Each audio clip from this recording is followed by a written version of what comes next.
नमस्कार दोस्तों, आप सभी को आंतरिक प्रेरित पिंटू हिंदी कहानी में स्वागत है। दोस्तों, आज के इस वीडियो के जरिए मैं आपके साथ शांत रहना कहानी हिंदी में सुनाने वाला हूं, जो आपको आपके जीवन में सफलता प्राप्त करने में बहुत मददगार साबित हो सकती है। दोस्तों, अगर आप इस वीडियो को अंत तक देखते हैं और इस वीडियो से आपको जो कुछ भी सीखने को मिलता है उसे अगर अपने जीवन में अमल करते हैं तो आपका जीवन बदल सकता है। इसलिए इस वीडियो को अंत तक जरूर की बात है। महात्मा बुद्ध के सबसे प्रिय और निकटतम शिष्य आनंद कहीं जा रहे थे। रास्ते में उसने देखा कि एक अधेड़ उम्र का आदमी चट्टान पर बैठा रो रहा है। यह देखकर आनंद वहीं रुक गया और उस आदमी के पास जाकर उससे उसकी उदासी का कारण पूछा। उस आदमी ने अपने आंसू पोंछते हुए कहा, मैं पास के गांव में रहने वाला एक बदकिस्मत व्यापारी हूं। मैं जो भी काम करता हूं वह गलत हो जाता है। व्यापार की चाह में मैंने अपनी मां और पत्नी के गहने खो दिए, अपना परिवार खो दिया और अब अपना भी घर और खेत गिरवी रख दिया है। मुझे लगता है कि मेरी किस्मत खराब है। उसकी बात सुनकर आनंद ने कहा, तुम्हें किसने कहा कि तुम्हारी किस्मत खराब है? मुझे भी तो बताओ कि तुम्हारी किस्मत में क्या खराबी है। शख्स ने बताया कि पहले वह खेती करता था, लेकिन हर साल इसमें घाटा हो जाता था। कभी सूखा पड़ा तो कभी अतिवृष्टि से फसल खराब हो गई। कभी आवारा जानवर फसल को नुकसान पहुंचाते हैं तो कभी कीड़े मकोड़े और बीमारियां फसल को बर्बाद कर देती हैं। खेती से मेरे परिवार का गुजारा ठीक से नहीं हो पाता था, जिसके कारण मैंने खेती छोड़ दी और बिजनेस करने का फैसला किया। मैंने अपनी पत्नी के गहने बेचकर अपना व्यवसाय शुरू किया, लेकिन मेरा व्यवसाय नहीं चला। शुरुआत में मेरे परिवार के सदस्यों ने मेरी आर्थिक मदद की और मेरा समर्थन किया, लेकिन जैसे ही मुझे घाटा होने लगा, मेरे परिवार के सदस्यों ने भी मुझे छोड़ दिया और उन्होंने मुंह मोड़ लिया मुझसे। अब वे मुझे देखकर नजरें फेर लेते हैं और अपने परिवार की गरीबी और दुर्दशा के लिए मुझे जिम्मेदार ठहराते हैं। अब मुझे लगने लगा है कि मेरा जीवन निरर्थक है। अक्सर मेरे मन में विचार आते हैं कि मुझे अपना जीवन समाप्त कर लेना चाहिए, और आज मैंने ऐसा कर लिया। यहाँ आत्महत्या करने आए थे, लेकिन मेरी हिम्मत नहीं हो रही थी, इसलिए मैं इस पत्थर पर बैठकर रो रहा था। दूसरी ओर मेरा एक दोस्त है। हम दोनों ने एक साथ एक व्यवसाय शुरू किया, लेकिन वह आगे बढ़ गया और मैं पीछे रह गया। मेरी असफलता के कारण वह मुझे हर समय अपमानित करने की कोशिश करता रहता है, और वह अक्सर मेरे पास आता है घर, अपनी सफलता के बारे में बड़ी बड़ी बातें करता है। वह मेरे परिवार को बताता है कि उसने कितनी मेहनत करके इतना बड़ा व्यवसाय खड़ा किया है, और वह अक्सर मुझे, मेरी पत्नी और मेरे माता पिता को अपने फलते फूलते व्यवसाय की कहानियां सुनाता है, जिससे मेरा परिवार प्रशंसा करता है उसे, लेकिन वे मेरे बारे में बुरा बोलते हैं। वे मुझे निकम्मा और कमजोर दिमाग वाला कहते हैं। मेरी पत्नी और माँ मुझे हर बात पर ताना मारते हैं, जिससे मुझे बहुत दुख होता है, और कभी कभी मुझे अपनी असफलता पर गुस्सा आता है, लेकिन मैं समझ नहीं पाता क्या करें। यह सुनकर भिक्षु आनंद ने पूछा, आपको किस बात से दुहक होता है? आपकी अपनी विफलता या आपके मित्र की सफलता? सवाल सुनकर उस आदमी ने एक पल सोचा और फिर कहा, सच बताऊं तो मुझे अपनी असफलता पर उतना दुख नहीं होता जितना अपने दोस्त की सफलता पर होता है। भिक्षु आनंद ने अगला प्रश्न पूछा, यदि आपका मित्र व्यवसाय में असफल हो जाता और आप सफल हो जाते तो क्या आप खुश होते? व्यक्ति ने कहा, हाँ, मुझे बहुत खुशी होगी। आनंद ने कहा, मतलब आपकी खुशी आपके दोस्त पर निर्भर करती है। अगर वह चाहे तो आपको खुश कर सकता है, और अगर वह चाहे तो आपको दुखी भी कर सकता है। आप खुद से न तो खुश हो सकते हैं और न ही दुखी।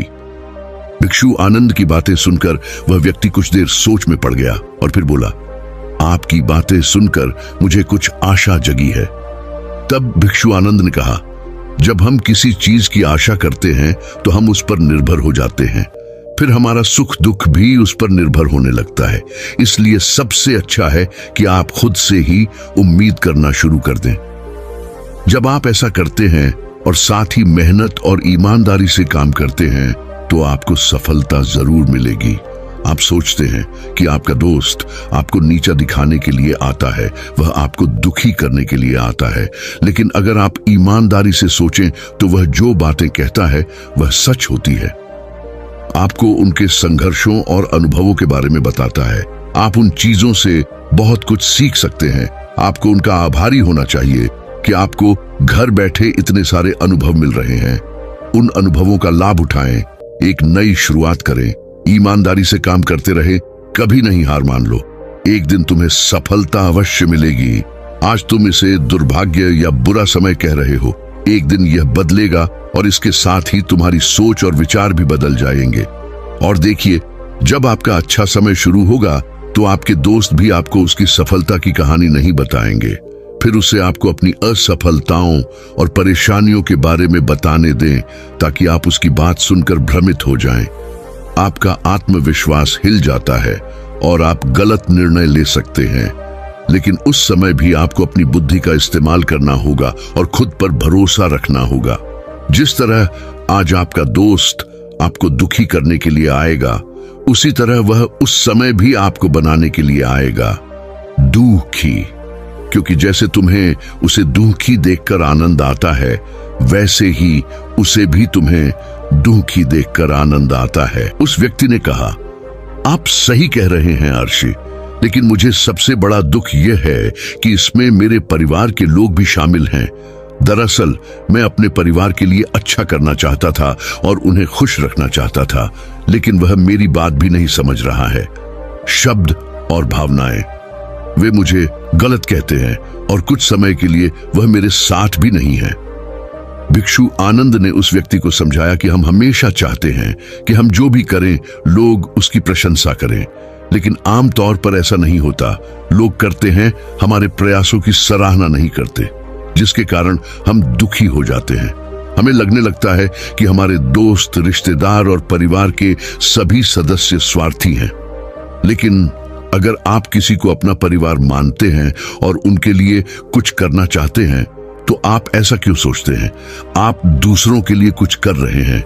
वास्तव में आप अपनी खुशी के लिए कुछ कर रहे हैं, क्योंकि उन्हें कुछ करते हुए देखना ही आपको कुछ बनाता है आप खुश। अगर ऐसा करते समय आप सोचते हैं कि आप दूसरों के लिए कुछ कर रहे हैं, तो आप दुखी रहेंगे।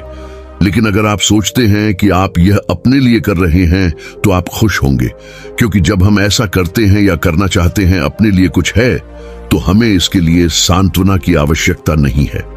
साधु आनंद की ये बातें सुनकर उस व्यक्ति के चेहरे के भाव बिल्कुल बदल गए। उसने कहा, तुम ठीक कह रहे हो साधु, लेकिन मैं समझता था कि अब तक मेरी किस्मत खराब थी क्योंकि वह दूसरों के हाथ में थी। लेकिन अब से मैं अपनी किस्मत अपने हाथ में रखूंगा और फिर से प्रयास करूंगा और पूरी ताकत से काम करूंगा, समर्पण और ईमानदारी। और जब तक मुझे सफलता नहीं मिल जाती, मैं चैन से नहीं बैठूंगा। यह सुनकर साधु आनंद मुस्कुराए और उन्हें एक छोटी सी डिब्बी देते हुए कहा, इस डिब्बी को हमेशा अपने पास रखना। इसमें एक मंत्र है जो तुम्हें बड़े से बड़े दुख से भी बाहर निकाल देगा। लेकिन इस डिब्बी को तभी खोलना जब तुम्हारे सारे रास्ते बंद हो जाएं। बंद हैं, कोई आशा नहीं है और तुम्हें लगता है कि सब कुछ व्यर्थ है। यह दुनिया व्यर्थ है और यहां रहना भी व्यर्थ है। उस आदमी ने साधु आनंद को धन्यवाद दिया और बक्सा लेकर अपने घर लौट आया। उन्होंने नए उत्साह के साथ अपना व्यवसाय फिर से शुरू किया और इस बार उनका बिजनेस चल निकला। अपनी मेहनत और लगन के दम पर कुछ ही सालों में वह एक बड़े बिजनेसमैन बन गए।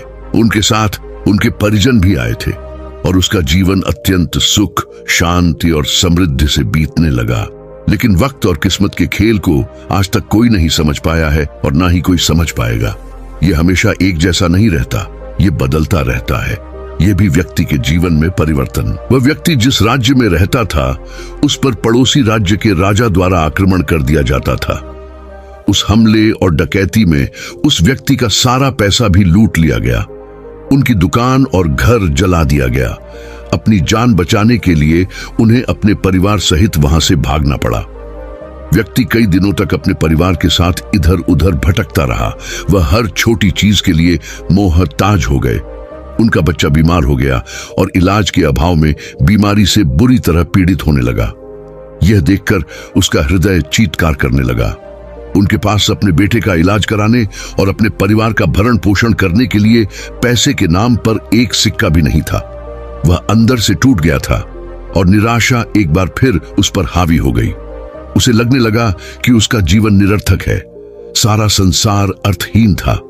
लेकिन तभी अचानक उसे साधु आनंद द्वारा दी गई पेटी की याद आई।